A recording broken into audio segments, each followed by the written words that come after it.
Base থেকে ওপর অব্দি প্রতিটি পয়সার ভাগ যায়। তোলা তুলতে হলে মারধর করে তুলতে হয়। যেই দেখেছে এইবার কাউন্সিলরের ব্যাপারটা আস্তে আস্তে ধামাচাপা পড়ছে, দল বলেছে ফিরে এসে সারেন্ডার করো। পুলিশকে বলা আছে একটা লঘু কেস দেবে, কোর্টে যাবে, জামিন হয়ে যাবে, কাল থেকে কলার তুলে ঘুরবে।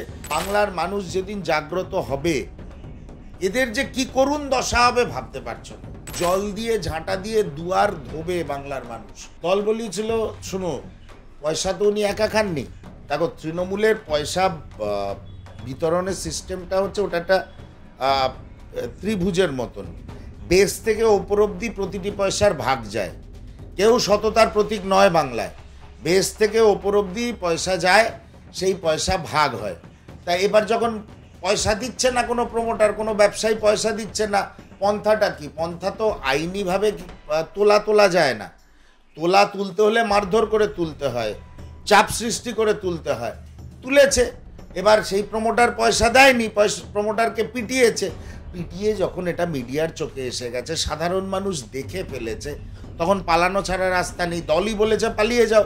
1.5 মাস বাদে আমাদের মেমোরি খুব শর্ট, মানুষের স্মৃতিশক্তি খুব স্বল্প। এবার যেই দেখেছে এইবার কাউন্সিলরের ব্যাপারটা আস্তে আস্তে ধামাচাপা পড়ছে, দল বলেছে ফিরে এসে সারেন্ডার করো। পুলিশকে বলা আছে একটা লঘু কেস দেবে, কোর্টে যাবে, জামিন হয়ে যাবে, কাল থেকে কলার তুলে ঘুরবে মমতার ভাইয়েরা। অসুবিধা কি আছে? কোনো অসুবিধা নেই। যেভাবে বাংলা চলছে, যেভাবে বাংলা মমতা বন্দ্যোপাধ্যায় বাংলাকে চালাতে চাইছে, চালিয়ে যান। একটা কথা বলে রাখি, বাংলার মানুষ যেদিন জাগ্রত হবে, এদের যে কি করুণ দশা হবে ভাবতে পারছো না।